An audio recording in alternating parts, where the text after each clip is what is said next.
can find out the option of English language. Okay, and Arabic language. I will speak in Arabic for Arabic people, and the Mr. Mansour translator. If you use the interpretation button inside the Zoom, you will find out on the right hand interpretation, and you can show the icons like world map, so you can put your hand so you can find out the English or Arabic language. Okay, shall we start?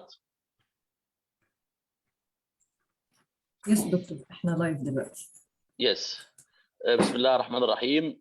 باسم جمعية رجال الأعمال المصريين الأفارقة بشكر غرفة تجارة وصناعة أوغندا، الغرفة التجارية في أوغندا، وبشكر السيد أحمد سيف الممثل التجاري والمستشار التجاري والاقتصادي في سفارة جمهورية مصر العربية في كامبالا في أوغندا. أنا طبعا أقدم شكري وتقديري للسيدة أوليفيا رئيس الغرفة التجارية في كامبالا، وبنتمنى أن يكون هذا اللقاء هو لقاء لعرض التجارب والفرص الاستثمارية ما بين جمهورية مصر العربية وما بين أوغندا في نوع من التعاون المشترك الذي يمكن أن يمهد ويفتح الطريق أمام التبادل التجاري وزيادة التبادل التجاري بين البلدين. نعلم جيدا أن القهوة الأوغندي والمنتجات الزراعية والحصاد الزراعية الأوغندية يمكن أن يتم عليها كثيرا من العمليات التصنيعية لكي تزيد من قيمتها المضافة، وأيضا لدينا الخبرات المصرية ولدينا السوق المصري، وأنتم لديكم الأراضي الصالحة للزراعة ولديكم السوق الأوغندي. نحن في جمعية رجال الأعمال المصريين الأفارقة نرحب بالتعاون المشترك ونرحب بكل سبل وآفاق التعاون، وأتمنى أن نخرج بيوم فيه الكثير من النتائج والمعلومات الجيدة التي يمكن أن تفيد التعاون المشترك ما بين البلدين. لن أطيل عليكم واعذروني لكل المتحدثين والمتابعين حتى إذا كنا تأخرنا قليلا، وأترك الكلمة الآن للسيدة بليسنج من الغرفة التجارية بأوغندا، ثم كلمة السيد المستشار أحمد سيف النصر وهو المستشار الاقتصادي والمنحق التجاري لسفارة جمهورية مصر العربية بأوغندا. شكرا لكم جميعا، وأتمنى أن يكون هناك يوم جيد.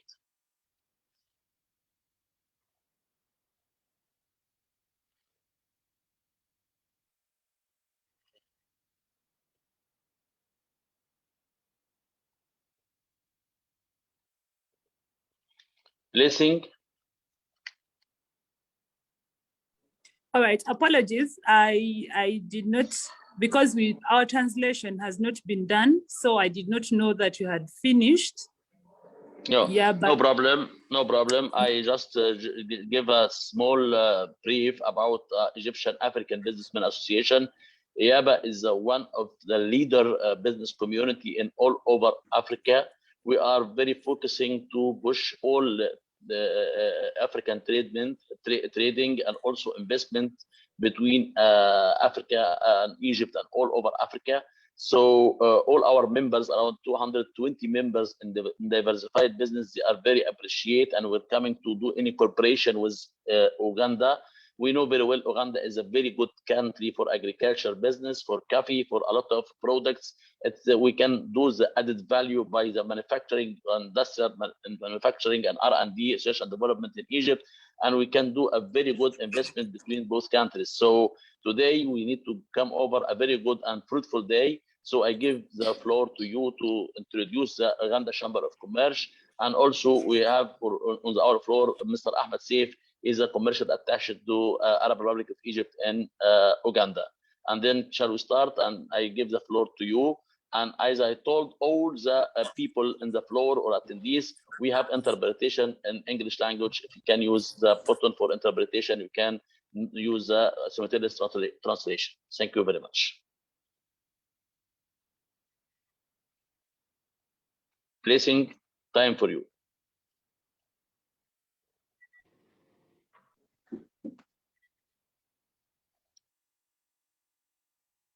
Placing time for you. All right, thank you. Thank you so much, Dr. And for the introduction. Good afternoon, ladies and gentlemen who have decided to join us on this call. My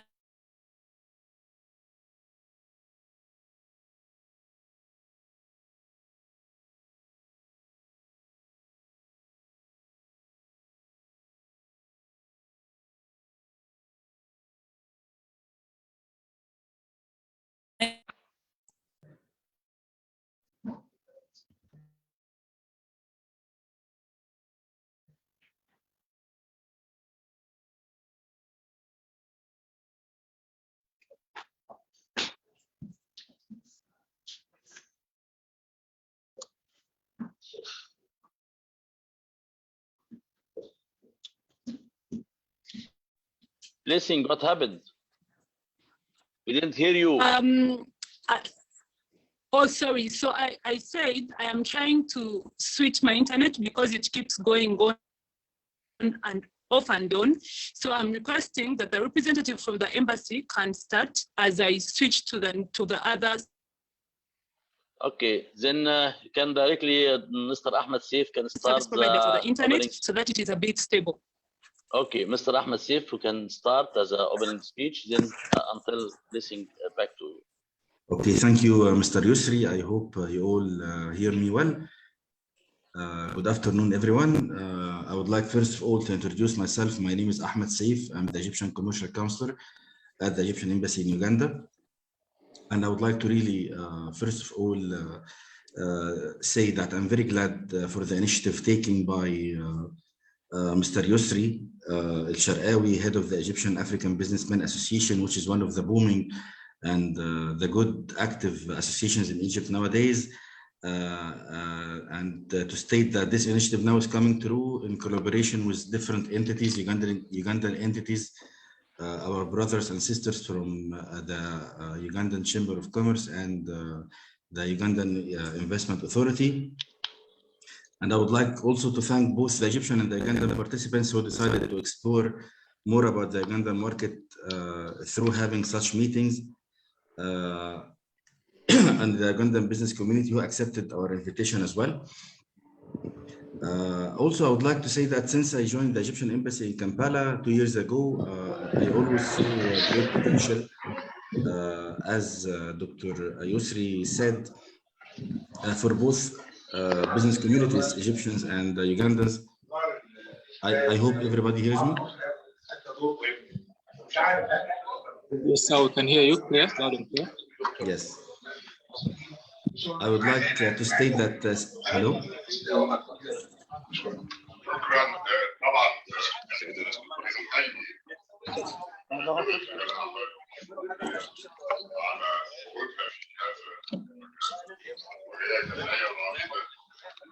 Hello?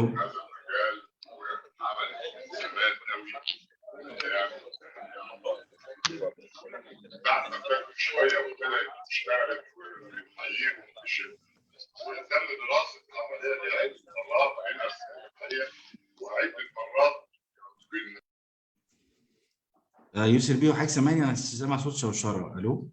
تمام مستر احمد احنا سامعين حضرتك كويس. Okay, thank you so much. Okay, so I'm so sorry.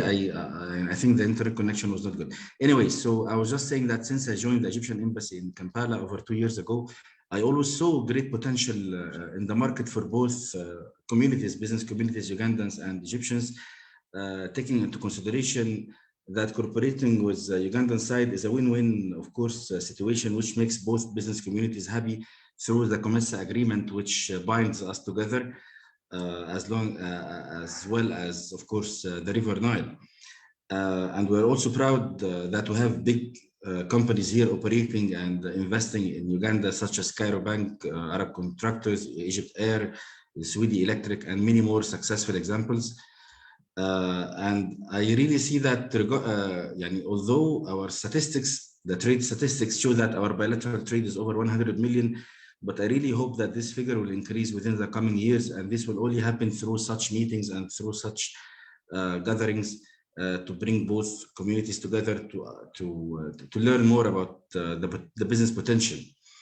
And finally, I hope this meeting will untap new venues of cooperation for both sides, hoping that we'll have more similar events which will take place within the coming future.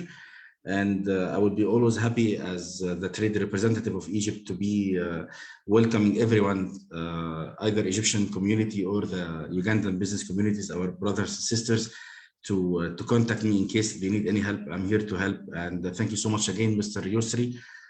I hope this online event will be a success.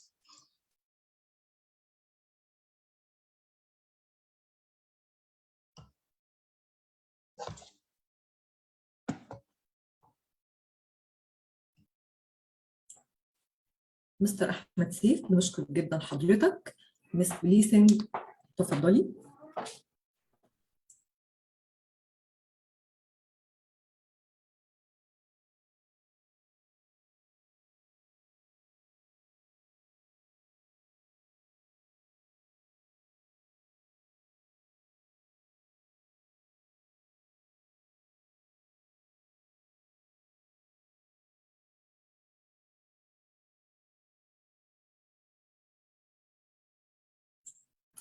مس ليلانا، تقدري تتفضلي وتحكي لنا تجربتك أكتر وإزاي نقدر نتعاون معاكي وتعرفينا بنفسك أولا وفرص التعاون مع حضرتك. اتفضلي.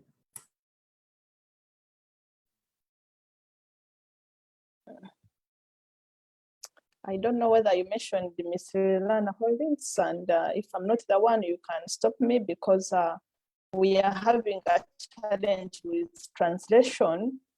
We don't have our translation on our side, so we cannot. I think there is a communication gap there. But if I'm the one you're mentioning, I can proceed and introduce myself. أهلا وسهلا بك. أرجو أن تصل لك الترجمة الآن بشكل جيد. نود معرفة المزيد عن نشاطك أو نشاط الشركة بشكل دقيق وكيفية التعاون معك.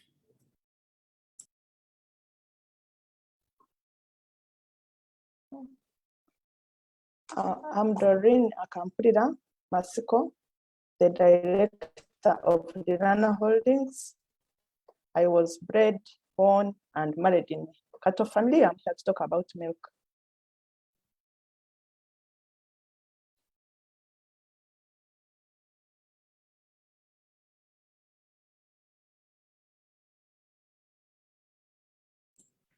مستر فيني، أستاذنك لو تعرفنا بنفسك أكتر.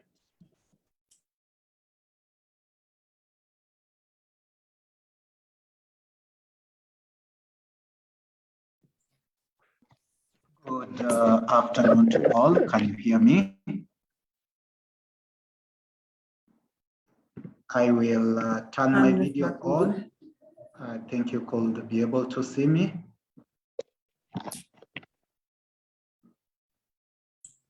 So thank you so much. تقدر تعرفنا بنفسك أكتر وبنشاط الشركة وإزاي نقدر نتعاون مع بعض.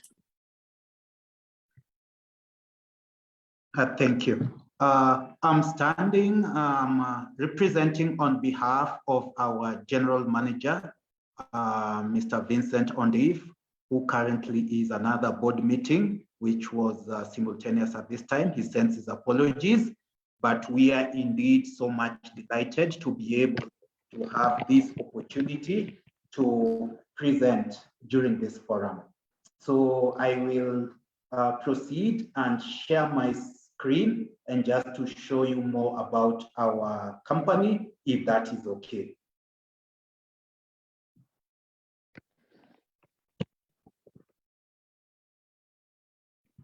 So I have a slide presentation which I will share.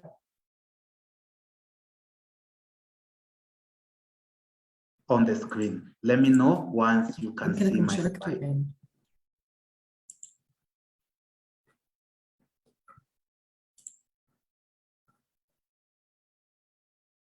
Please try now. Okay. Excellent. So on behalf of Fintech Uganda Limited, glad to make the presentation. So let me proceed. Fintech is a financial technology solution provider.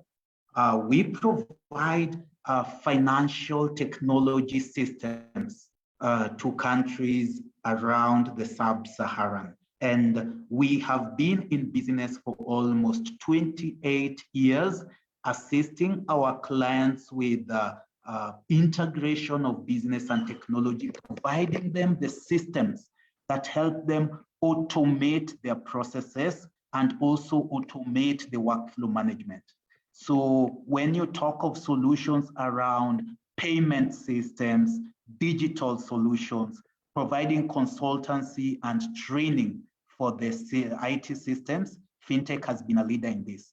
Our footprint is across almost 240 plus financial institutions across the sub-Saharan Africa, whereby our partners, our customers, our clients are able to reach almost 5 million plus end customer using their 3,000 plus branches across 20 countries in Africa.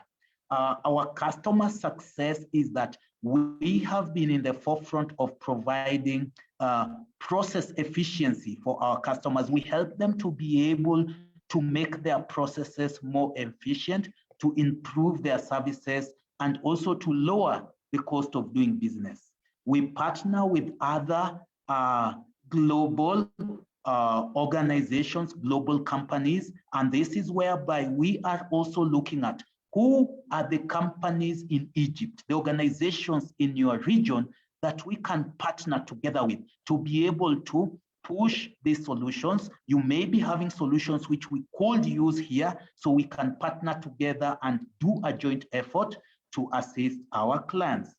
At the core of our business is digital transformation, whereby we are assisting our clients be able to achieve innovation and be competitive in the landscape. That is a slide showing a suite of some of the solutions whereby we provide banking solutions. And also we provide enterprise solutions. So organizations needing to have enterprise resource ERPs,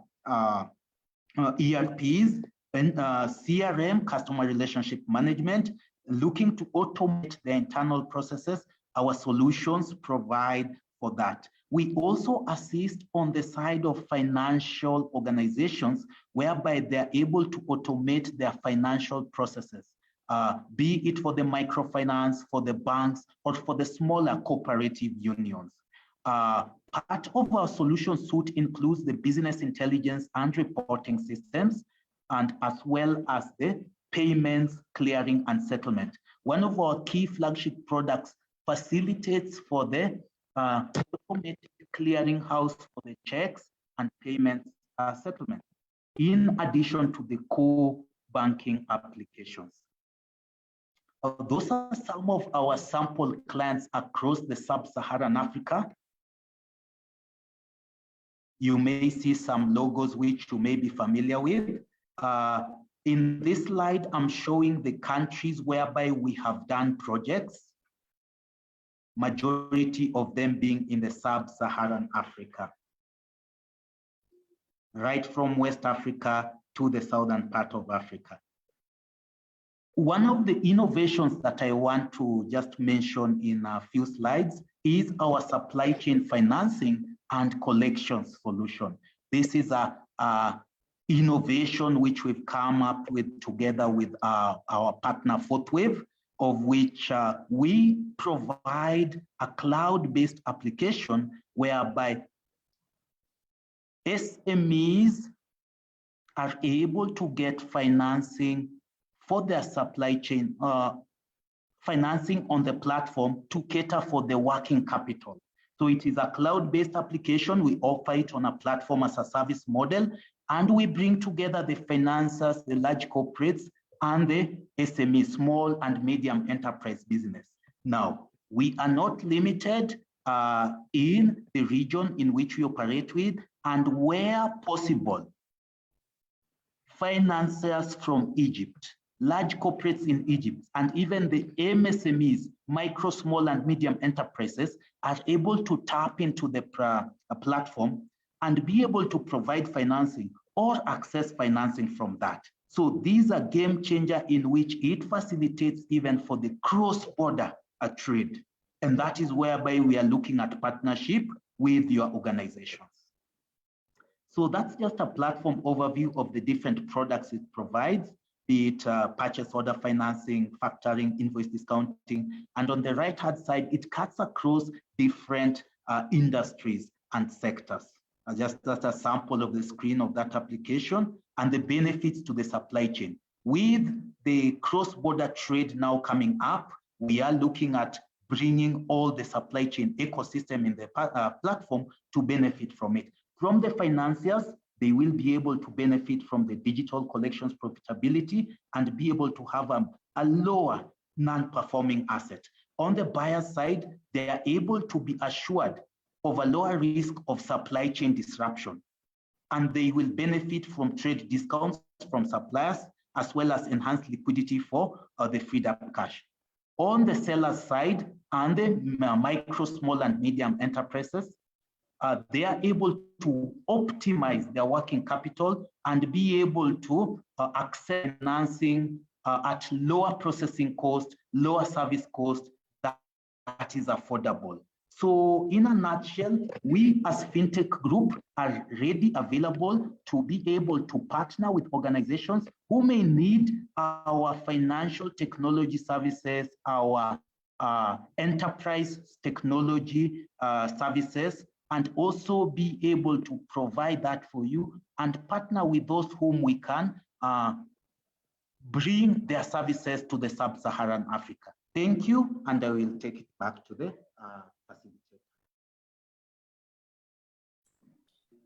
شكرا جدا ليك. حابين نعرف أكتر عن طبيعة العملاء اللي بتتعاقدوا معاهم أو عملائكم الحاليين، إيه طبيعة النشاط بتاعهم وإزاي بتتواصلوا معاهم بالظبط.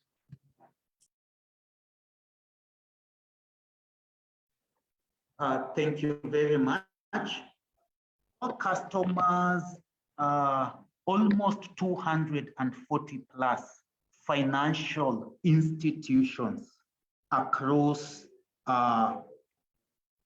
the African sub-Saharan region, and they range from large banks, including Citibank, EcoBank, to the very smaller ones, Tier 1 banks, Tier 2 banks, cutting across the different countries. Now, we have walked the journey with these customers for almost 28 years, providing technology solutions that then automate their processes in their organizations. Let me just display the screen that I was showing for the customers again. I'll just share my screen and you see the sample of the customers. Let me know once you can see the logo of the screen that the slide that I was sharing. I'm sharing it again. So it is displayed on the screen. Can you see it?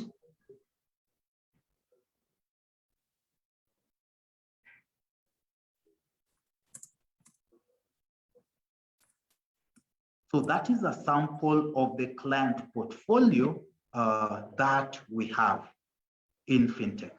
And remember, almost 20 countries across the sub-Saharan Africa.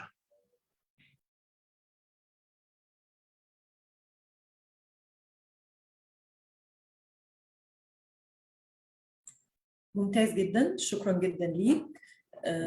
هنرجع لحضرتك مرة تانية. حابين نسمع أكتر من مس ليلينا عن طبيعة نشاطها وتعرفها بنفسها، وإذا كان متاح معاها برزنتيشن نقدر نعرف منه أكتر. اتفضلي مس ليلينا.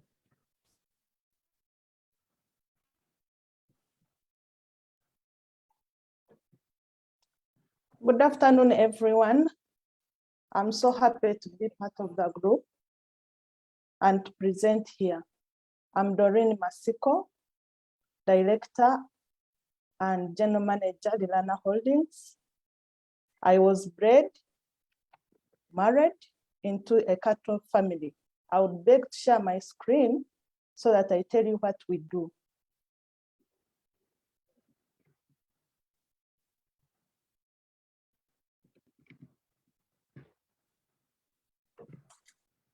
I hope everybody is seeing my screen.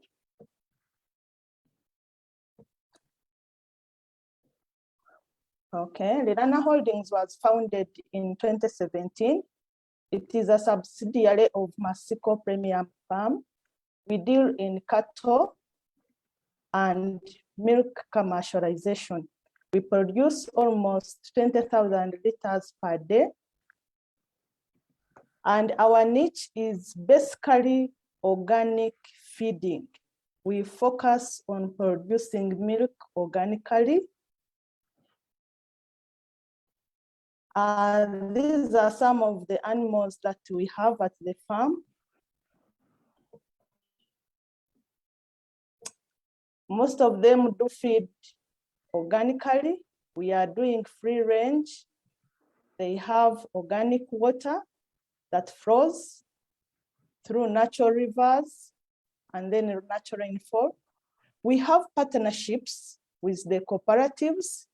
We are located in Gomba, a district that is almost 163 kilometers off Kampala.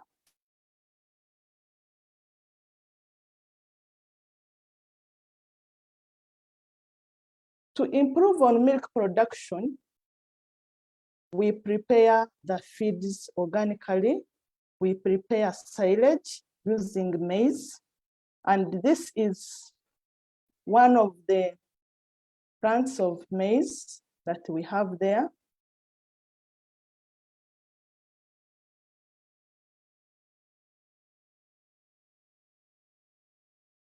We go through the whole process of producing the feeds for the animals.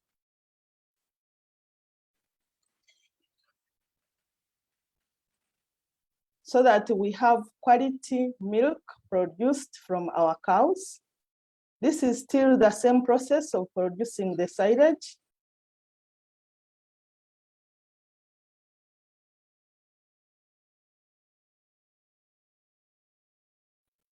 Still on feeding and organic production of milk, we have our cows that graze on almost 250 acres of land.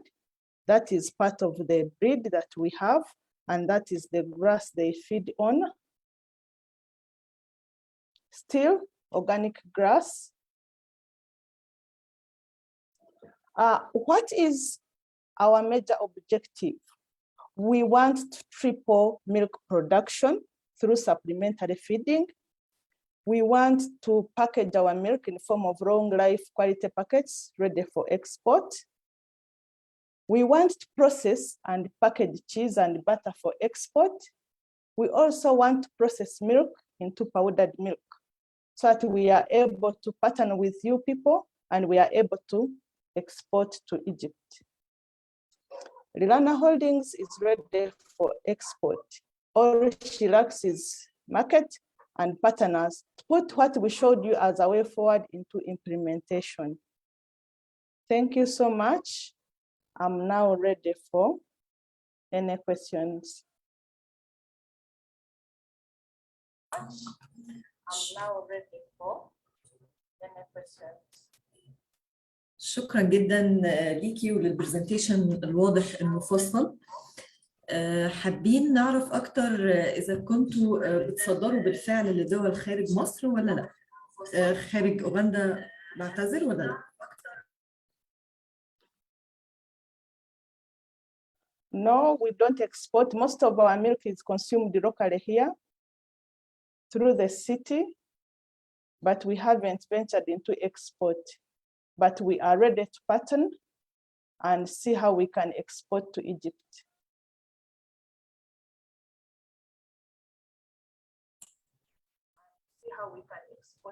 وهل تقوموا بالاستيراد أي نوع من أنواع المنتجات لدولتكم ولا لا؟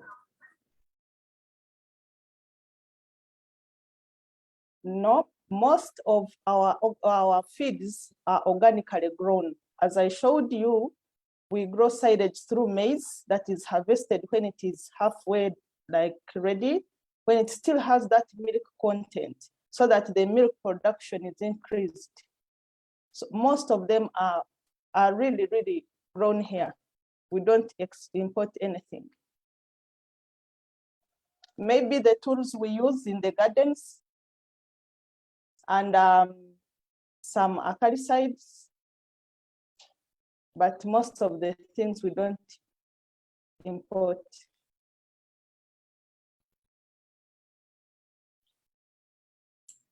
شكرا جدا ليكي ونعود لمستر فريدريك. إذا كنت متاح معنا الآن تقدر تشارك البرزنتيشن الخاص بيك.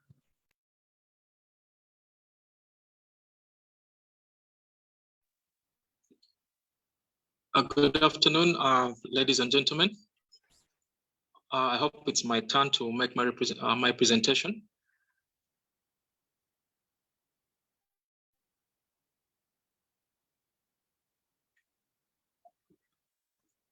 Yeah, hello, can you hear me?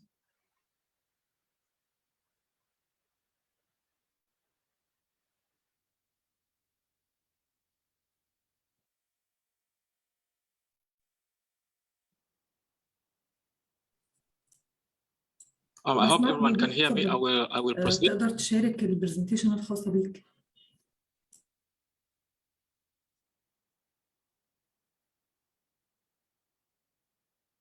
Okay, I will proceed. I'm having a few challenges with the connectivity, and the translations are coming in a bit slow, but I'll go ahead and present.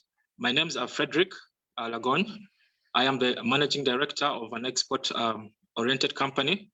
We ideally focus on the export of fruits and vegetables. We're also engaged in production. The legalities of the company is we're fully incorporated under the laws of the Republic of Uganda. Our offices are in Kampala, but many times we have worked all over the country, depending on what our product we are focusing on. I would like to say this, about 10 years ago when the company was incorporated, we realized a challenge, ideally regarding the market of the fruits and vegetables and other agri outputs. So we did a research and we thought, what can we do to get better markets for our people in Uganda? Maybe before I go there, I would like to let the meeting know that agriculture is the backbone of Uganda, and over 70% of Ugandans are directly or indirectly engaged in agriculture. Agriculture also contributes to about half of Uganda's exports, earning about a quarter of the national GDP.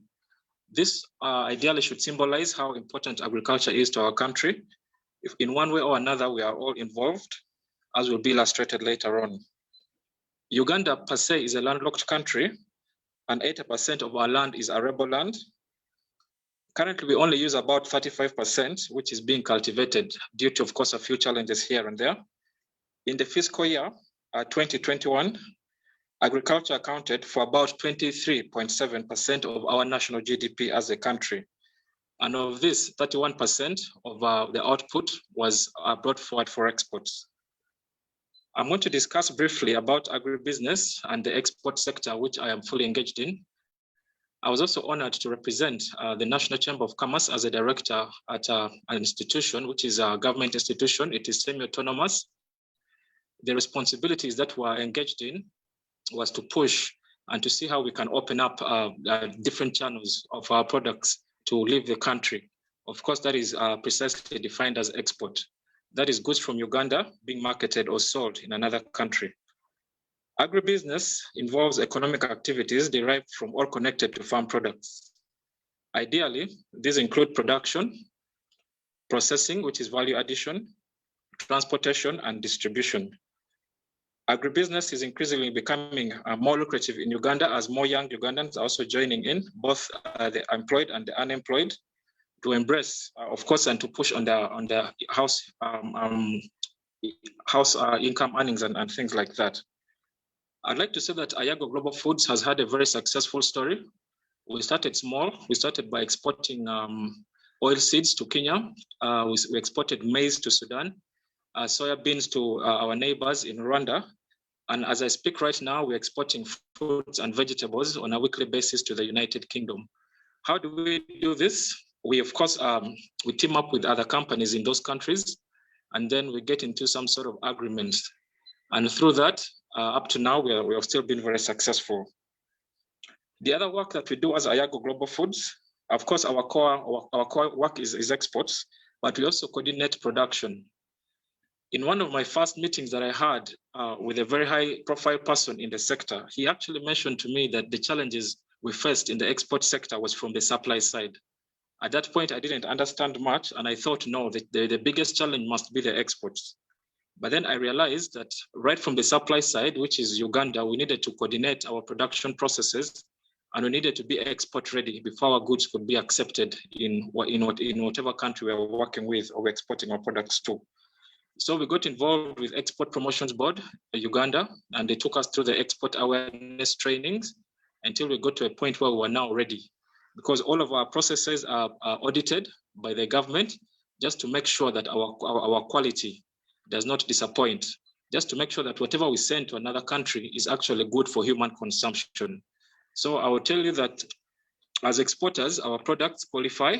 We also work directly with other agencies in Uganda to make sure that the quality is actually checked and whatever we send out of the country is actually good for human consumption. The other job, of course, the other responsibility that we took upon us is marketing. Ayago Global Foods works with so many farmer groups, especially in northern Uganda, where I personally come from.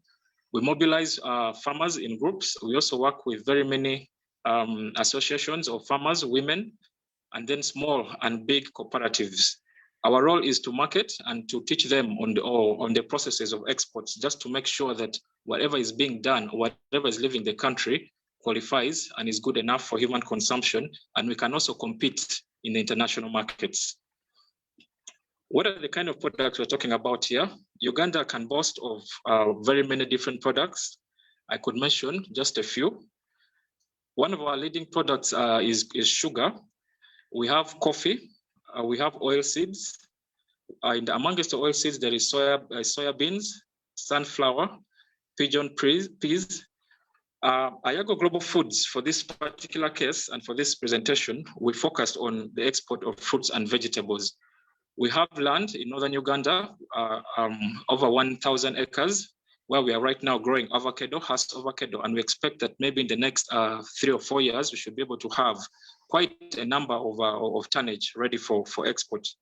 The other products that we deal in are the chilies. I know that chilies will do very well in a country like Egypt, for example. I would like to mention here that the closest I got to doing business with Egypt, a friend of mine, we met actually online, he's called Mahmoud. We identified land that we thought would together utilize and then grow certain products according to the demands in Egypt. Unfortunately, this didn't come to pass. For some reason or another, the gentleman went quiet. So I've not done any business with Egypt before. I'd like to highlight the benefits of exports to our country. I'm sure many of us here are aware.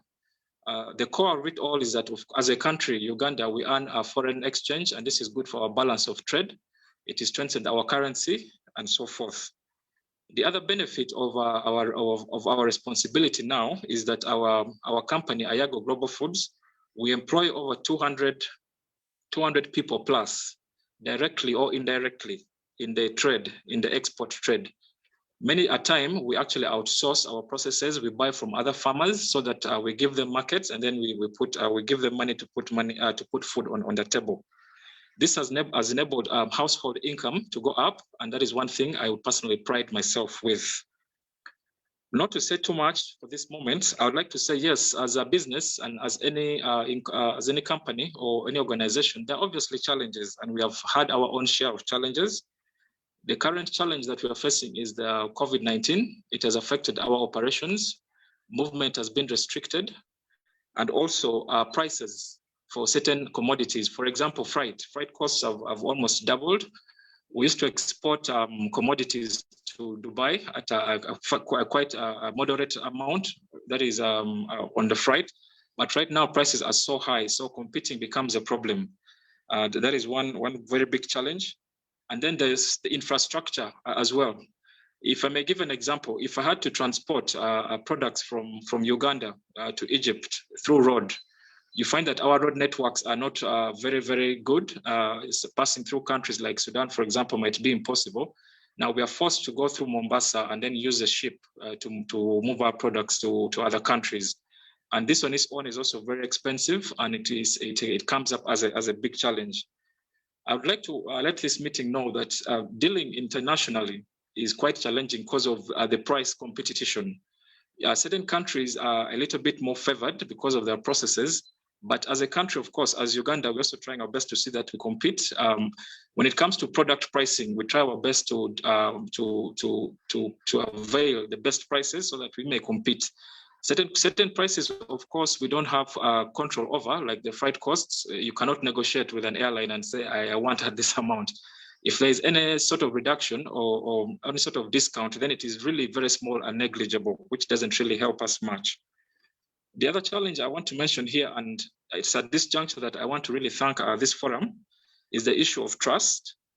Many times we meet on such meetings with our buyers abroad, and then somebody, for example, says, Fred and Iago Global Foods, we are very much interested in buying avocado from Uganda. So we agree very well, we agree on prices and the processes. But many a time we fail when it comes to the issue of a payment plan. What am I saying here? A buyer, for example, will say, okay, Fred, you send me 1 ton of avocado daily to this destination.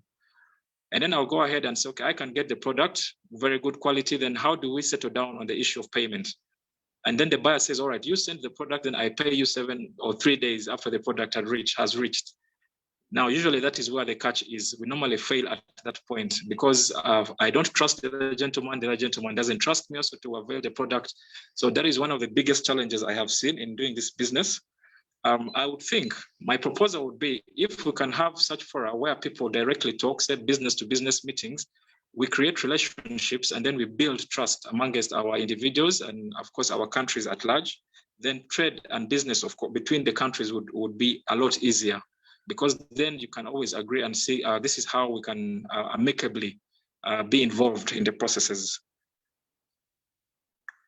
My advocacy, as I conclude my presentation, can we get to a position where we say we do contract in terms of value addition, we can engage in some sort of contract production.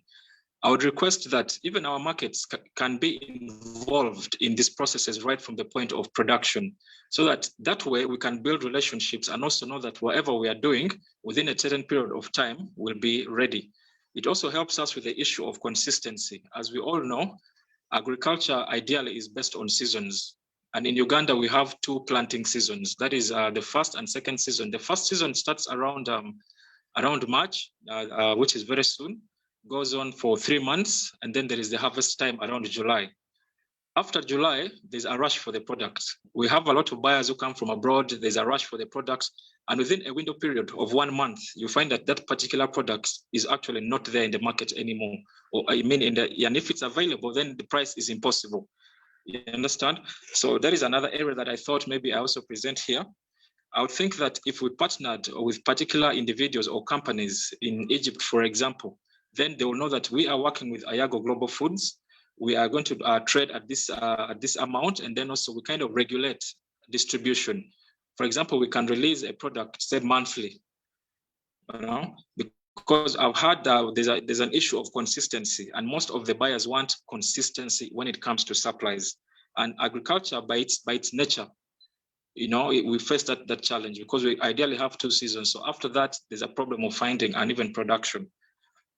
So I would request not to say too much at this juncture. I thank you once again, everyone on this forum, for giving me the opportunity to present our company, Iago Global Foods. We are very welcome. You are very welcome to work with us, and I look forward to any questions. Thank you.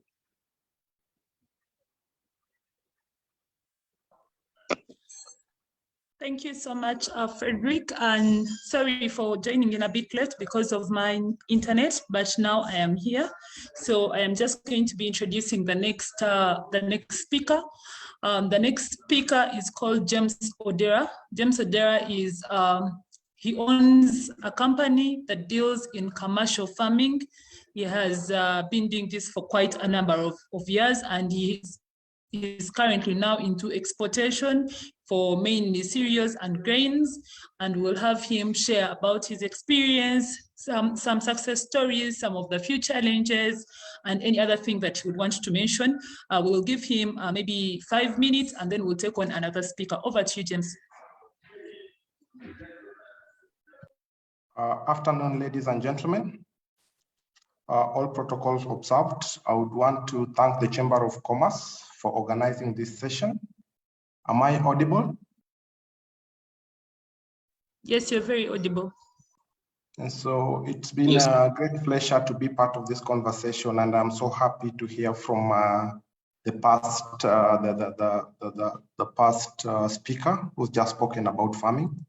I'm equally passionate about farming, and so happy to be part of this panel. My only regret is that we were not able to conduct this physically, perhaps due to the challenges of COVID-19 or the distance between us. However, I'm still optimistic that we will be able to deliberate on the agenda and matters arising. Now, as Blessing had introduced, my name is James Odera, and I'm the director of Noma Agrofarm. Noma Agrofarm began operations in 2017 with emphasis on crop cultivation in Amuru district. Amuru district is 450 kilometers from Kampala on the northwestern part of Uganda. And we began cultivation on 500 acres of land. And our interest then was on upland rice, maize, and soybeans. We have so far scaled upwards to 1,500 acres, and we currently specialize in maize and soybeans on a rotation basis. And that has not gone without challenges, considering the volatility of the markets, and I'm therefore excited to be part of this panel to understand and exchange on how we can scale the metrics towards sustainable food security, both locally and regionally, now that Egypt has come into the picture and also being part of COMESA, considering the vast potential of Uganda in food production. Thank you. Thank you so much, James. I am going to hand over to Prudence. Prudence has been in the business of making alcoholic drinks, preferably what she would like to call Bella wine, for quite a number of years. She will tell you the experience she has had, a few challenges. She's actually one of the few female Ugandans that are into manufacturing and bottling of her own wines and other drinks that she's going to talk about.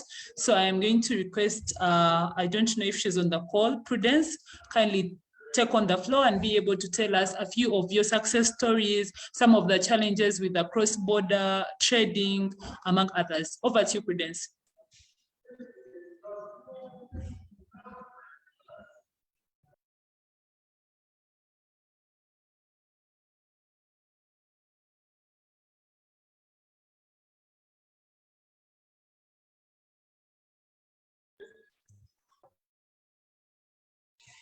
Okay, I think Prudence's network might have gone off. I am not seeing her on call.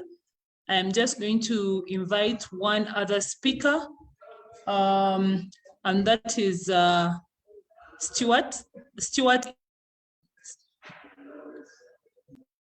about that. Stuart is from Roofings Limited. Roofings Limited is one of the biggest steel production companies in Uganda. Right now, they're into exportation of steel. Steel is one of those things that are already being exported to the neighboring countries like Congo, like Kenya, like Tanzania. And he has a very big story for roofing. So ladies and gentlemen, welcome with me, Mr. Stuart Mwesipo.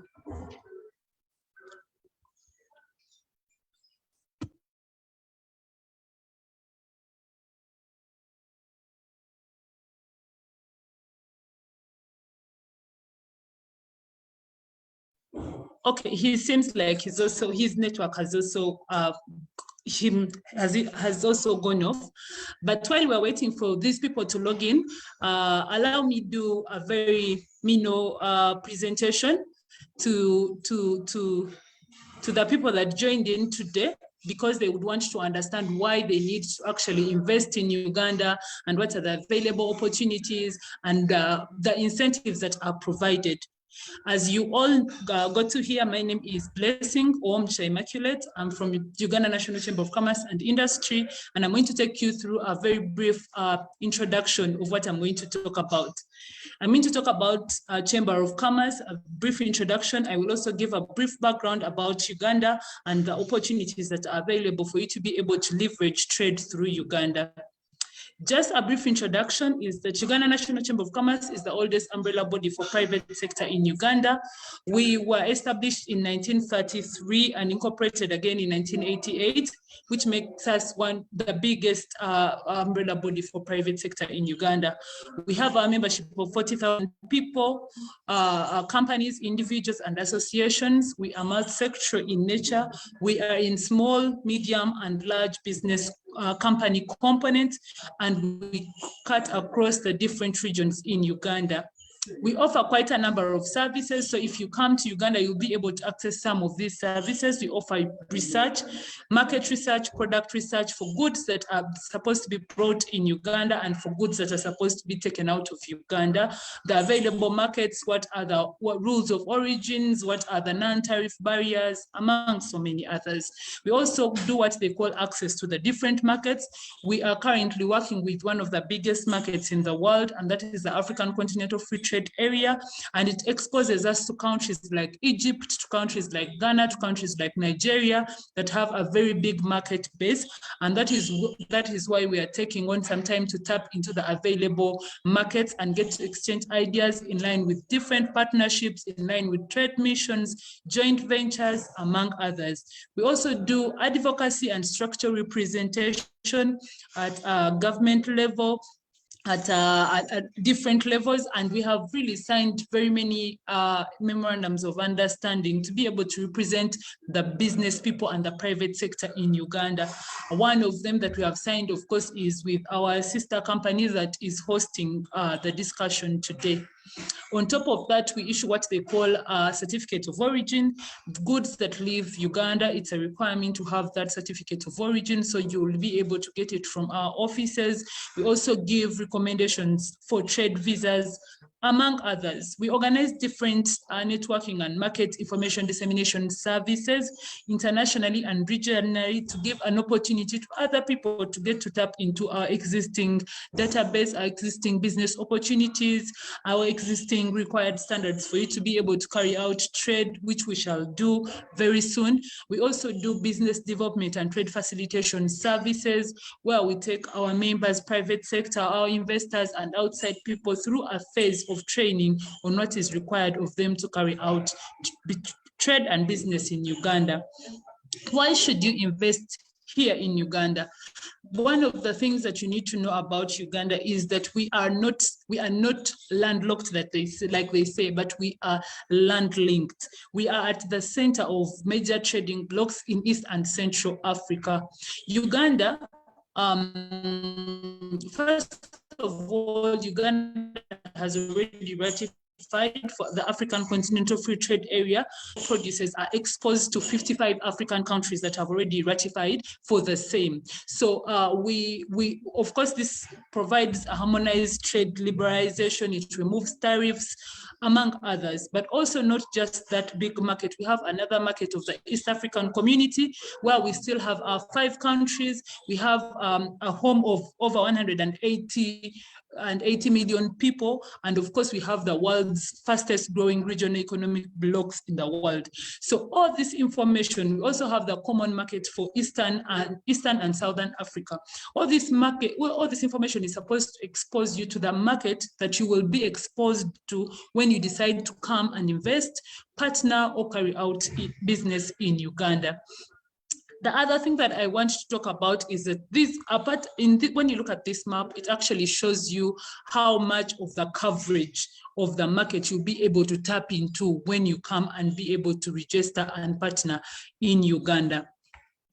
And in addition, of course, we have very good infrastructures. Our government has invested in a lot of infrastructure development, so it will help you be able to move your goods from one country to another.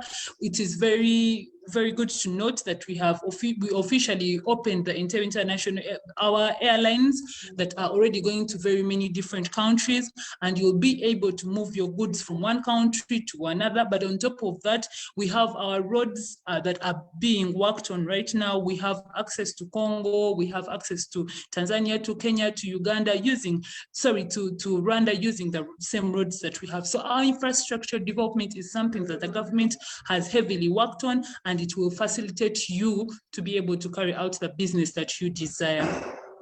We are also known for peace and stability. Uganda has always won the Peace and Stability Awards over the years. A peaceful and stable environment encourages business growth. You will not have a lot of losses, other than something that happened of recent that was a bit minor. It is important to note that we are a very stable country, and therefore you will be investing without taking a lot of risks.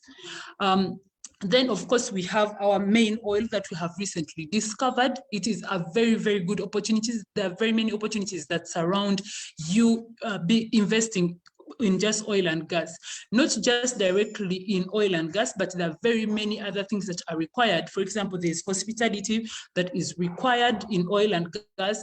There's a lot of facilities that are required. There are service providers, logistic companies that are required around oil and gas. And it is one of the songs that we are singing on a daily basis. The opportunities are immense, and we'll be able to share those opportunities for you to be able to harness them and benefit from them. Our population, first of all, our population is very unique in nature.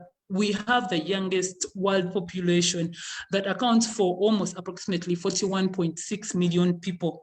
We have over 75% of our people, of our population as young people between the age of 18 and 35, which means that it provides us a skilled, trained, educated, and affordable labor for your investments that you're going to bring here in Uganda.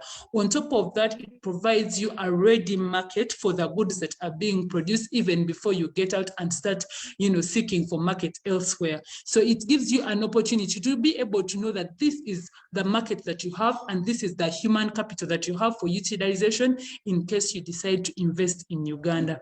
Lastly, of course, Uganda is known as the Pearl of Africa in line with tourism and landscape. When you look at our water bodies, we have the largest water bodies.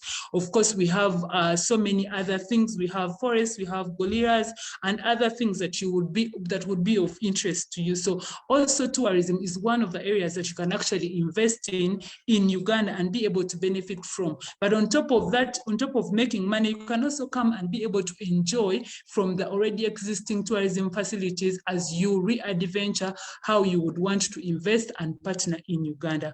So without wasting any more time, I know I cut in between because I would want our people to first log in due to network, but I hope you have learned one or two things that you would benefit from why you decide to invest in Uganda. I would like to mention that our business environment is very, very good. We have strict incentives that have been given to investors. We have tax incentives that have been given to our dear investors. We have land that is available in the industrial parks, but also in the free zones for you to be able to take advantage of. And we have tax waivers that have been provided as long as you're doing production 80% for exportation in specific sectors, that is maybe agriculture and value addition, among others. So when you come, registration of companies does not even take 2 days. Acquisition of the licenses that you need, as long as you have all the requirements, does not take even a week. So it is very easy for you to start and carry out business in Uganda. It is a good place. It's a business heaven. So I encourage you to come and be part of this, that we're expanding of our business expansion, and be able to partner, pick a partner here in the people that are doing presentations, pick a joint venture in the same people that are doing the presentations, or come and directly invest here in Uganda. We will be here as Uganda National Chamber of Commerce to take you through anything that is needed, to take you through the procedures, and to take you through what is required for you to be able to carry out business in Uganda. So I will stop there, and I will also wait for any questions if there's any. And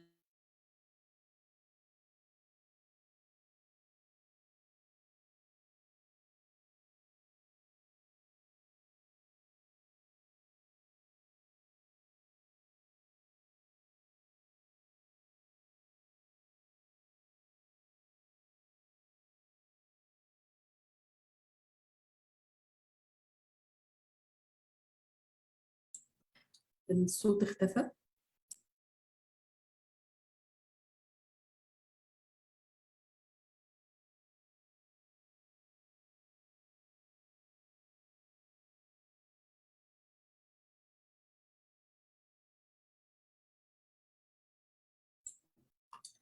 as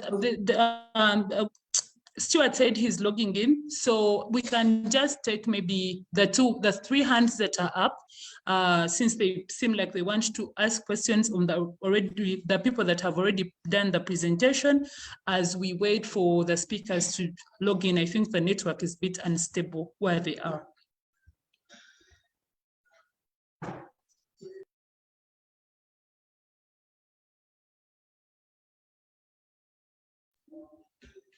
Over to you, Maha. Can you help me coordinate the question session?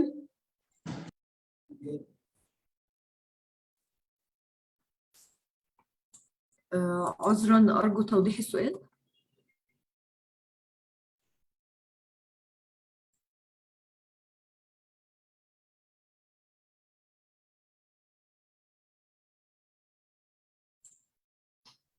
مس ليسنج أرجو توضيح السؤال مرة أخرى.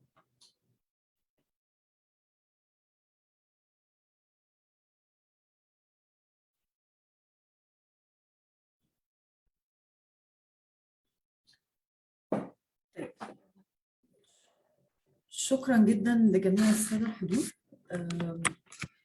أعتقد أنه كل المتحدثين أدلوا بتعريف عنهم وعن شركاتهم. حابين ناخد بعض الأسئلة في حالة أنه أي حد من المستمعين عنده سؤال يقدر يبعت لنا على صفحة الفيسبوك، أو يقدر يبعت لنا السؤال بشكل مباشر على زوم ويدخل معنا مداخلة بشكل مباشر. Just raise hand. مستر رفيق حبيب، إذا حضرتك موجود معنا تقدر تشاركنا سؤالك بشكل مباشر. لكل السادة الحضور تقدر تعمل ريز هاند وتشاركنا سؤالك.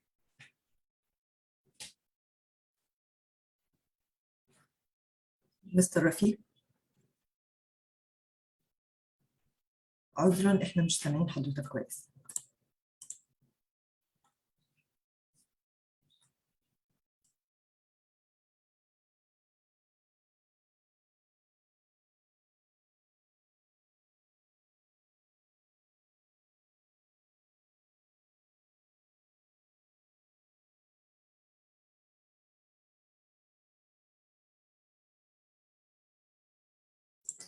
طيب إذا نسمع مستر نومبليلو.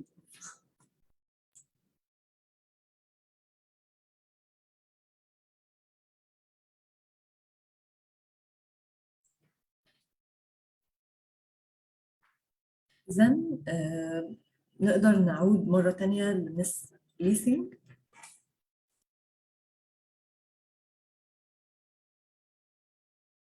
How many minutes? Moha, I have the next speaker here on the call, so we can have him do the presentation and then we take on the questions after. Is that okay? بالتأكيد.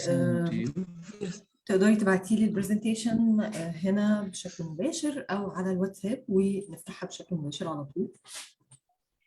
بفكر السادة المستمعين والمشاهدين تقدروا تبعتوا لنا كل أسئلتكم أو ريز هاند وتشاركونا أسئلتكم بشكل مباشر.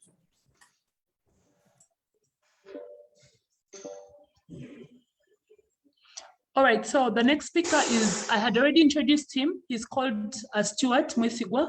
He works with Roofings Limited, one of the biggest steel production companies. They've been doing steel for quite a long time, and they're right now into exportation of the same. I do not want to duplicate his story. I want him to be able to speak about it, how far they have come, their success stories, some of the challenges, and maybe send a call of invitation for the people that would want to come and invest here in Uganda. Over to you, Stuart. Thank you. Sorry. Thank you very much. Hello. I don't know whether they can see me well there. As already introduced, Stuart Jason Mwesigwa, working with Roofings Group. Roofings Group is a steel and plastics manufacturing company for quality products that are used in the construction sector mainly. We are 27 years old in Uganda and East African region. We started with about $2 million worth of investment on a 30-acre piece of land. And through that period, we have grown to about $375 million worth of the company, with a very wide range of products, mainly roofing sheets, electro-welded tubes, nails, PVC pipes, and the HDPE. We also have rebars, the iron bars that are used in the construction of high-raised buildings and other government infrastructure projects like the dams, warehouses, etc. Through the years, we have expanded to yet another plant in Namamve, the industrial park that was gazetted by government. We've moved there like 14 years ago. We have invested heavily there. We had financing from World Bank, and the good thing, we have already sorted out that facility. Now we are operating without any borrowing other than working capital. Our market share in Uganda is about 45%, and in the region we are at about 30%. We are supplying both the local market and the export. We are exporting mainly to Kenya, Tanzania, South Sudan, DRC, Congo, Burundi, and some time ago we were also exporting so much to Rwanda.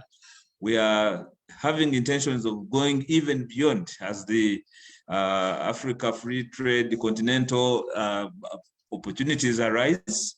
We are eagerly looking forward to that. Of course, through our journey, we have had a very good investment climate. As I told you, we are 27 years old in Uganda and within the region. Our chairman, Dr. Lalani, started his journey of steel manufacturing from Rwanda.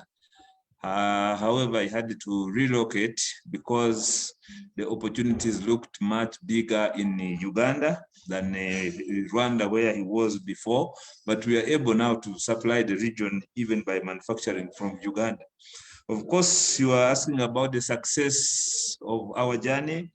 As I said, security, governance structures are also getting into place, accountability. There is a bit of sanity in the lifestyle, purchasing power.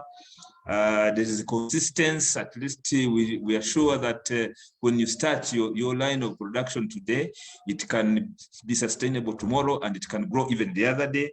There is hope. There are so many opportunities. We are getting so many trainees, both graduates and some skilled labor. The population of Uganda is very young, meaning that in terms of labor, there is a lot that you can have in terms of employing, but as well, there's a lot to create the opportunities of being employed.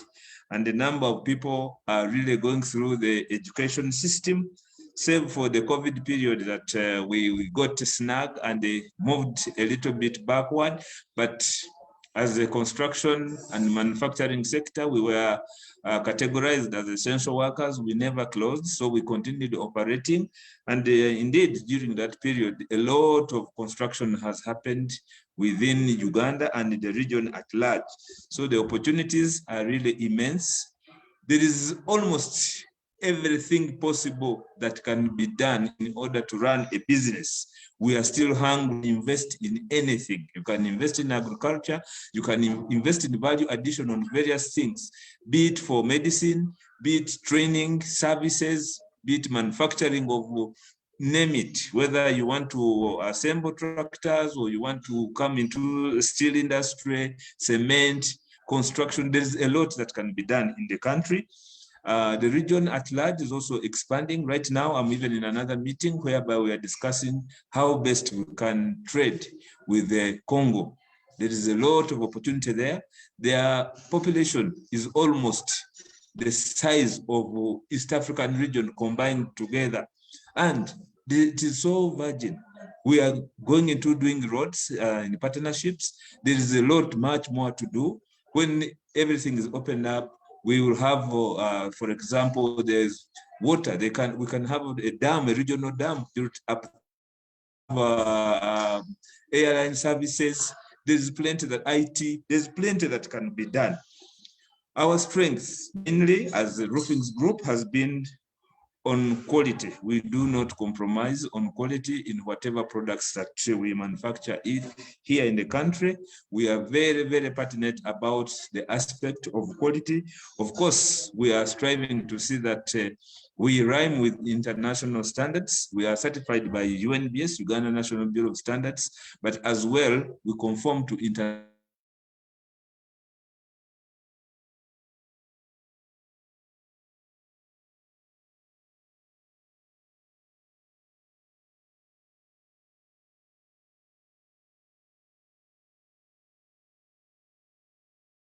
Those are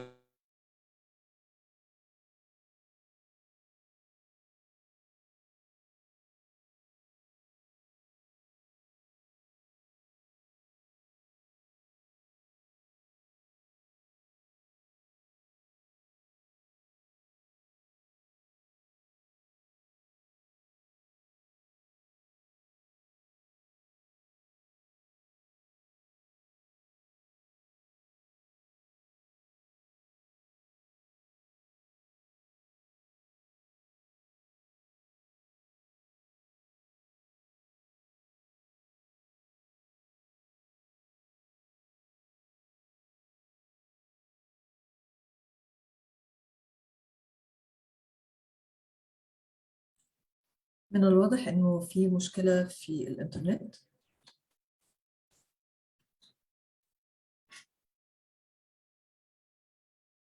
بشكر جدا جميع السادة الحضور. خلينا نسمع كلمة أخيرة من مستر أحمد سيف. مستر أحمد، هل حضرتك معانا؟ أي يا فندم، أهلا وسهلا، تحت أمرك. حابين نسمع كلمة أخيرة من حضرتك وإزاي نقدر نتعاون ما بين الدولتين ويكون في مزيد من التبادل التجاري ما بين الدولتين. تمام، أوكي. يعني I would like to really thank you so much for organizing this important online meeting. I truly believe since I joined the embassy in Uganda, as I said, that there are a lot of business potentials. But in order to really make it a success, we have to focus on what both sides need. The Ugandan side is really always looking for Egyptian investors or foreign investors as the country is being built, and always relying more on technology transfer from other companies, which comes from like Europe and Egypt and different countries. And they also want to create jobs for Ugandans. As you know, population in Uganda is always increasing. It's one of the fastest growing countries in terms of population. And this is I think one of the main reasons why Uganda sometimes does not apply COMESA when we start exporting final products. So back to your question, I see that the real potential is either on investing in the Ugandan market or supplying semi-finished goods for the factories. Uganda has a lot of different factories, like making now food stuff, building materials, chemicals. All these factories have workers who want to keep, maintaining production, at these factories, and maintaining the production will only happen when we supply semi-finished goods. And in this case, we will guarantee that COMESA will be applied because they don't charge custom duties on semi-finished goods. So we have a lot of products which can be supplied to the Ugandan factories. But and also, I think packaging is one of the great potentials we have for the Egyptian sector. Uganda have a lot of nice coffee, tea, spices, fish, but all these products are not supplied to the European market and the American market with great volumes. I think the main challenge they have in Uganda is packaging, and the Egyptian sector for packaging is really advanced now. So I always push also our companies to work more on supplying packaging material to factories, which would really help them grow. And as I said at the beginning, whenever we try to make assessment on how we can work this trade relation, it has to be on a win-win situation. We have to make them happy, and we have to be also happy. So, and I think it's time to really focus on what the Ugandans need as well, not just what the Egyptian business community need.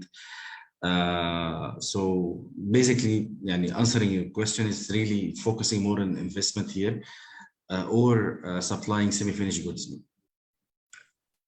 هل هنا حضرتك تقصد ان احنا نركز على الانفست في الباكجينج ماتيريال في اوغندا، ولا نصدر مواد تعبئه وتغليف لاوغندا؟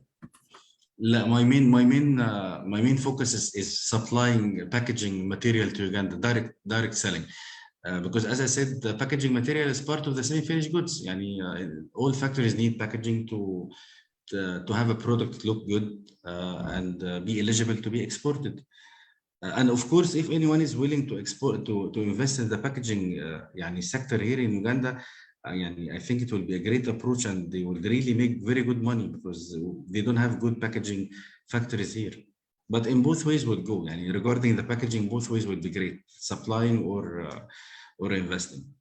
ممتاز جدا. ومش بنفوكس على نوع معين من الماتيريال، صح؟ كل الانواع. mainly الفلكسي باكجينج. بصي حضرتك، as I said, their main products is are tea and coffee and fish, so and honey, jam, all this food stuff is their main target for exporting. So helping them with having a good packaging sector in the country would really make them happier.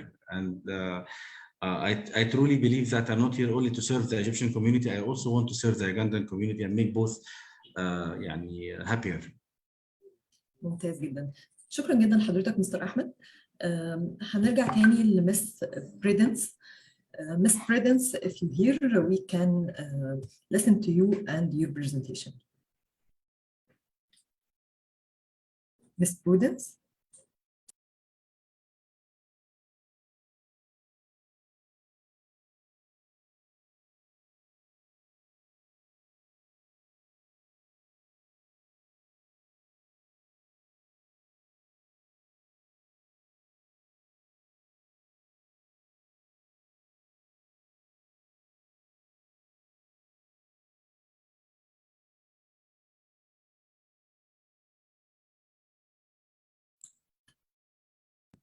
Okay, Miss Leasing, are you hear me?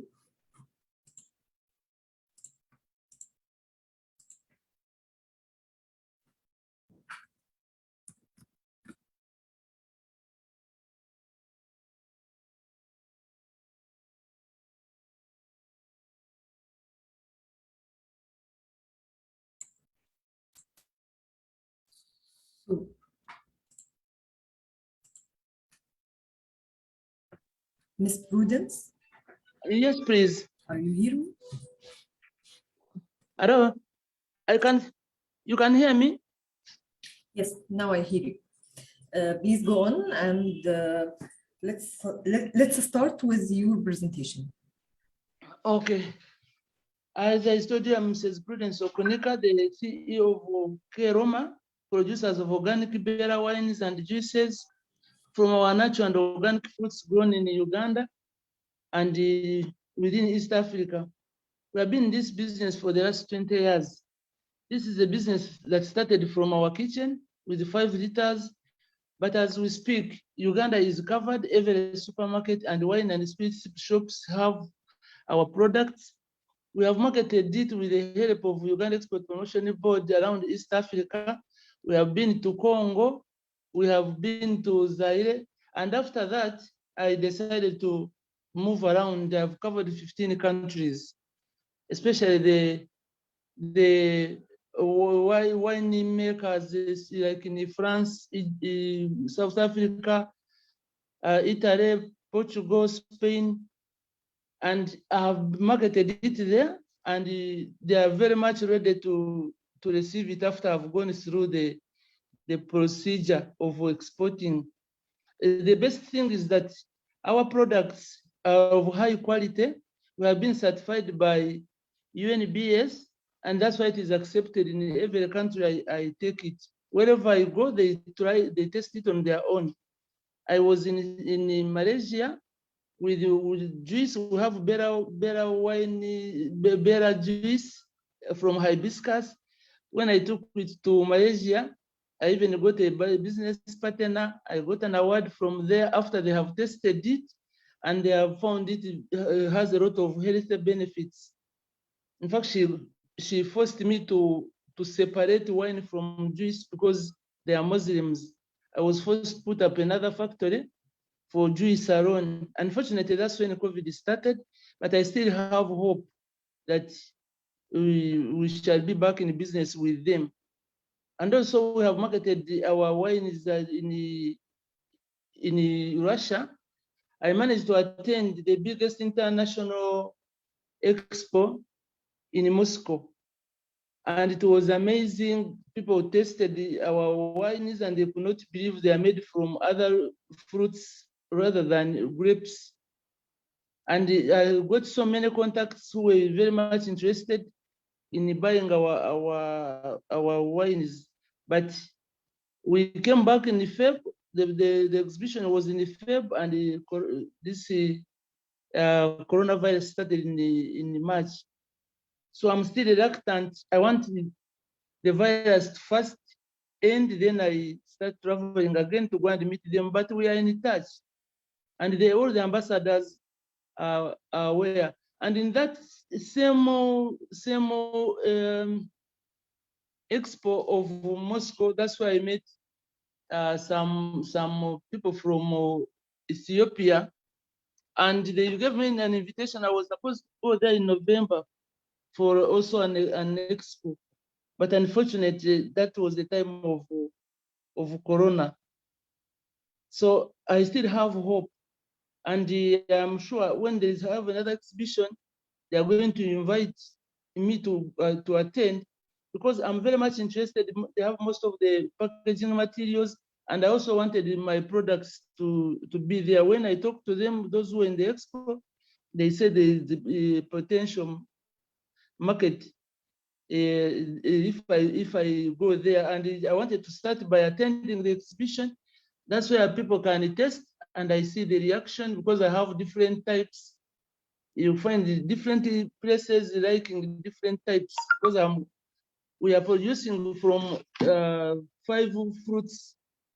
We started with the passion fruits, then we have another one from pineapple, we have from mango, we have from tree tomato, we have from grapes, we have from hibiscus. So you find in a country they are more interested in one of the types. But what pleases me so much is that whichever country I go to, they don't depend on the testing of our Uganda National Bureau of Standards. They also do their own testing, and the results are always good. I almost got another partner in the UK. The samples were taken and it was tested and it was okay. I'm still waiting for the business. What I do is try to make sure I have the capacity. Though we were affected by coronavirus in so many ways, but I always tell people that this business was started with almost nothing. Corona has pushed us backwards up to somewhere, so we are going to continue from there. So within a short time, I know we shall have the capacity of supplying any quantity. So we also tried our level best to keep the quality, because we are proudly sure that to say that our products are of the best quality. We have never been rejected in any country, which is so good. We have also had the problems in packaging. Packaging, at first I was getting from UK, then China. Now everything has gone up. The dollar has gone up. The dollar is going up slowly, but it is not only the dollar. Things have changed. Movement is more expensive than it used to be. And it is not easy now to just trust anybody to bring you packages. People have somehow changed after this coronavirus. Behaviors are not the same. You find very few whom you can trust. So that is also a challenge. But I hope things are going to be better, and we go back at our normal Business. I thank you so much for listening to me.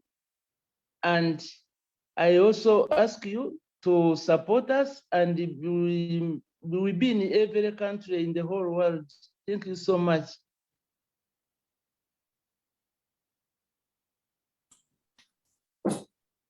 Thank you very much. Ms. Bleesing, if you hear now, you can join us. Thank you so much, Maha. Stuart is still here. Sorry about the network. I think it cut his presentation short. So I'm going to give him an opportunity to complete it. And then maybe we can take any available questions from the team that is joining us on the call. Over to you, Stuart. Sorry about that disconnection once again, but I'm thinking that you can hear me properly? Yes, we hear you. Okay. I'm thinking that this challenge should also be looked at as an opportunity. So for those people who have specialties in service providing, internet, networking, network connections, gadgets, it's an opportunity. Uganda, we are still very virgin. I'm using the word virgin. You can still have so much to do with us, even in terms of communication, logistics, transport, water transport, electricity. We are trying to build so many dams. There's a lot. The bigger percentage of our country is in darkness, and we don't need light just to light our houses and have light during the night, but energy can be a very good source of production. If we have energy, we can do so much more. We can do a lot of value addition in a number of things.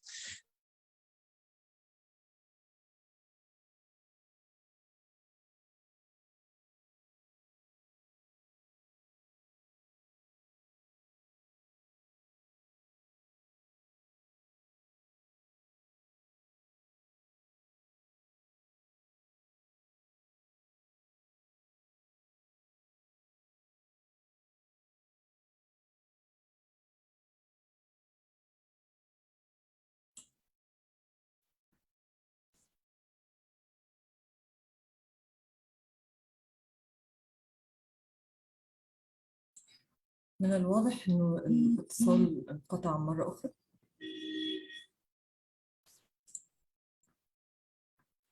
Sorry, unmute please. Hello? Unmute. Hello? Yes, go on. Yeah, I can go on. Sorry, the internet is a really big problem. Now, going back to roofings, I had not talked about the employment capacity. When we started 27 years ago, we had only 60 people, 60, whereby the expatriate staff was like 50%, I would say. But today we are employing about 2,000 permanent workers, whereby about 10% is expatriate staff. So most of the jobs that are available are actually for Ugandans. In Uganda, we have something maybe which our foreign investors wouldn't want to hear about, but it is no choice. We are trying to promote Buy Uganda, Build Uganda, but it is only through developing our own purchasing power, our own consumption grades, in that we can be able to rhyme with the international standards. We can copy from Egypt, we can copy from South Africa, we can copy from the United Kingdom, we can copy from America and all over the world in order to be able to have these kind of standards brought into our country. Since there is a lot of potential, we have so many minerals. Our weather is so good, the land is so fertile. When we actually embrace the standards that are already approved out there, we can come and impart it on our own community.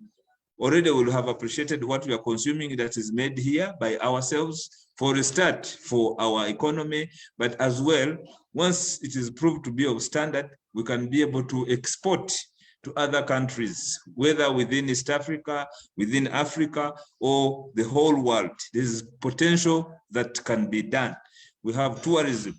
Now we needed to go into iron ore. If somebody wants to come and invest into iron ore mining, plenty. Our deposits are over 2 million deposits for iron ore, which could even be much more lucrative than oil, the oil that we are trying to extract right now.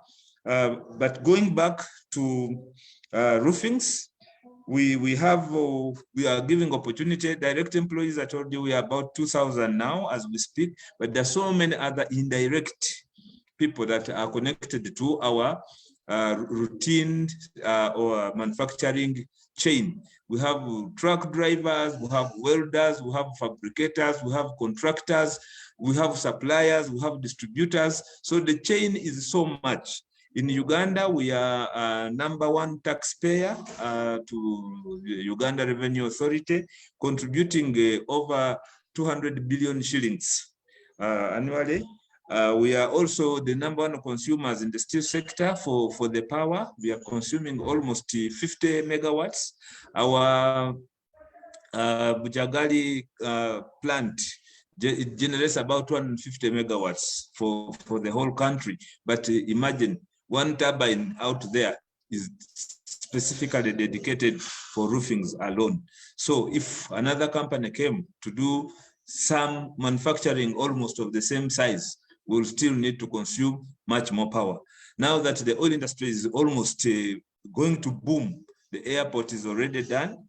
That's why I'm encouraging you that we are not now relying on only Entebbe Airport. There will be Kabale Airport also. There is potential to open other areas where we can have ease on transportation by air, by water, by road.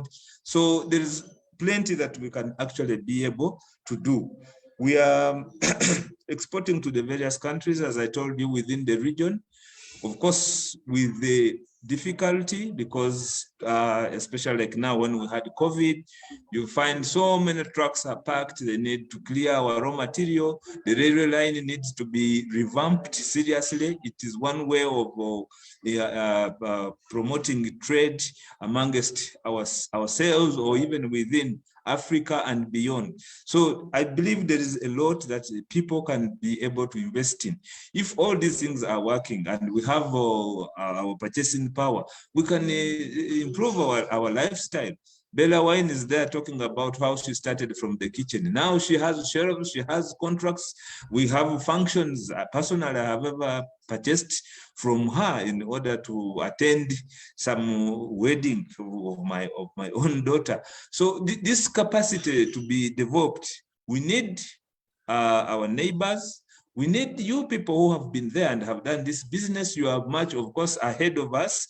You have better facilities to facilitate your production capacities, to promote trade. I'm talking about Egypt now. We can learn from you. We have challenges, of course, of these embargoes through SADC, through now those regional trade complications we are creating here and there. Then we put a tax there, then we remove a tax here, then we start restricting trade here, I think, and the movement of human labor, our capital, those things, we need to come together and see that there is a smooth way of doing business, there is a smooth way of promoting each other. When Uganda as a country gains the capacity of purchasing power, consumption, then our brains are there, but they need to be sharpened so that we can be able to do so many other things that can benefit Uganda as a country, that can benefit Africa. So the win-win situation is for both of us. I want to encourage you that if you really want to invest in this country, this is the time. It's not tomorrow, or actually I would say it should have been yesterday. There is a lot that can be done almost in any area, be it service, education, manufacturing of steel products, mining, even general trading. Our population is the fastest growing, but purchasing power is a big issue, of course, as I told you. But if all these things are improved, we will have money in the pocket, access to financing. There's a lot that can be done as far as the banking is concerned. The interest rates are so high. we are depending a lot on imported things, meaning we have to spend on Forex. That if we continue expanding our local capacity to manufacture, we will be saving on how much money we need to spend on importation. We should be doing more of export than importation.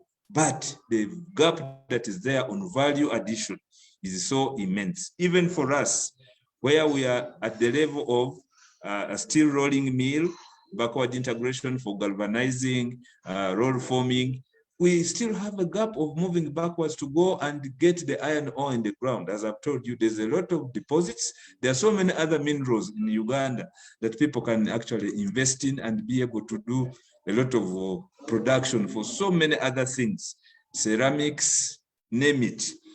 As a company, we of course manufacture for trading to make money, to expand, and we are continuously expanding. We started with 30 acres. As I talk now, we are on 90 acres of land. Okay, different plants, one in Rubowa, another one in Namambe. We have also moved to Mombasa. We are putting up another plant there for wire galvanizing. Of course, because of the proximity to the port, we can be able to now take our products to other parts, Malawi, Ethiopia, etc., etc. We are there also, we give back to the community because if we have a healthy community, that means they can have a healthy mind, they can think, they can be energetic, they can be our customers, they can be our workers, they can be our managers. So there's a lot that we are doing. We support the environment, of course, through Greening Uganda, by giving away seedlings for free to any organized like schools, churches, the prison, the police. We're encouraging them to try and conserve the environment. We are very passionate about a mission of spoiling the environment. Our systems are so, I would say, synthetic in that we don't emit anything in the environment to spoil the free oxygen that everybody is enjoying. We actually go ahead and pick the various gases from the environment and they extract oxygen from it, which is purified and good, and it has been certified for medical use. We are actually giving it out for free to a number of hospitals. And during the COVID time, the last 2.5 years, it has been a big relief to the patients, of course, and the government, where we have been giving and we are continuously still giving free oxygen. We support education, we support talent development, we are supporting skills development. At any one time, we have about 100 interns who are on industrial training in different areas, and we give the opportunity to all gender, whether men or women, they are given equal opportunities to be able to participate in this. I think that is so much that I can say, but there is a lot more that I can say. Our strengths, as I have told you, we have been on quality, quantity, reliability, affordability. Those have been our main objectives that we have been working on in order to ensure that we are successful and we pay everything, integrity and ethical practices through our manufacturing processes for the quality products. We do not compromise with anything. And actually, our name has become a household name now, not only in Uganda, but within the region. And I think if you come, we join hands to do so many other things that complement our processes. Uganda and Africa as a whole can become a very good basket for business. Construction, those people in real estate, so many buildings are coming up every other day, and those who are selling, they're actually getting the customers. They're able to sell. Furniture, carpets, have been seen so many nice things from Egypt. The carpets, the curtains, jewelry, so many things from there. And all we need is, can we have those things produced from here? Even you who want to come and invest, say, on the trading line with us, let's not just look at bringing us finished products. We want you to come and add value from here. It will make much more sense. It will create more jobs other than just having someone to sit in a shop selling cutlery or furniture. Let's come and do it from here. We will be able, I think, to gain both of us. I hope this is enough for now, unless if there's any question, but the opportunities are very, very high. Imagine in 27 years, we have grown from a company worth $2 million to now $375 million. I think that is a great milestone. I believe you can make it. Thank you very much for listening to me. I hope they are there.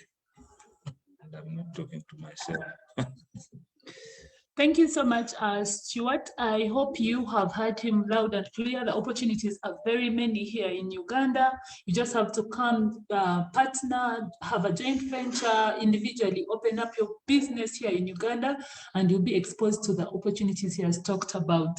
Maybe I missed only one thing. To invite you, those who are out there, please feel free to come and visit Roofings in particular. You are more than welcome to come and look at the facilities, what I'm talking about, so that you can be able either to ask more questions or to have your reservations answered. Why am I saying this? I want to say that in Uganda, the issue is, it is possible. It is possible. You will not go wrong in whichever field you want to invest in. It is possible. All right, thank you so much, Stuart. Again, he has already said it is very possible for you to carry out business here in Uganda and make a lot of money and repatriate also the profits to Egypt without any restrictions that are put there. So I am going to hand over to Maha. Maha is going to take us through the question and answer session, and we'll take as many questions as possible for any speaker that you pick on. I know that the other speakers, Doreen is also into commercialization of milk production, so it would be very good to know how you can go around that. And I know that Sam, who represented Vincent Ondiv, is into fintech services. They've been there for a very long time now, for almost 15 and more years. So any field that you would want to inquire from or ask a question, please take on the floor. Let's have as many questions as possible. For those that we are not physically able to answer here, you can share them on email. The emails will be shared here in the chat so that you're able to also, as Chamber of Commerce, take that on. Over to you, Maha.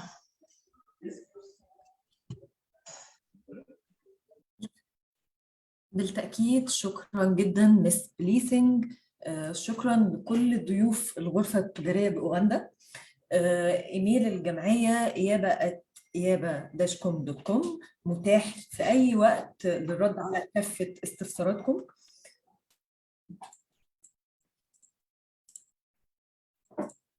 إحنا جاهزين ومستعدين تماماً للإجابة على كل استفساراتكم بالتعاون مع ممثلي الغرفة التجارية بأوغندا. تقدروا تبعتوا لنا أي وقت على الإيميل أو على صفحة الجمعية.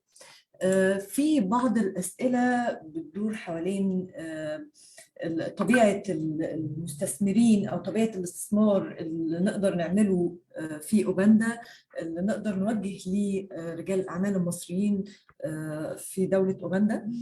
في بعض الأسئلة حول الصعوبات، حول الإجراءات العامة للتصدير من البداية للنهاية. حابة أسمع من مستر فريدريك إذا كان موجود معانا، أو مستر أوديرا. نقدر نسمع منكم أكتر عن الإجراءات التصديرية من مصر إلى أوغندا.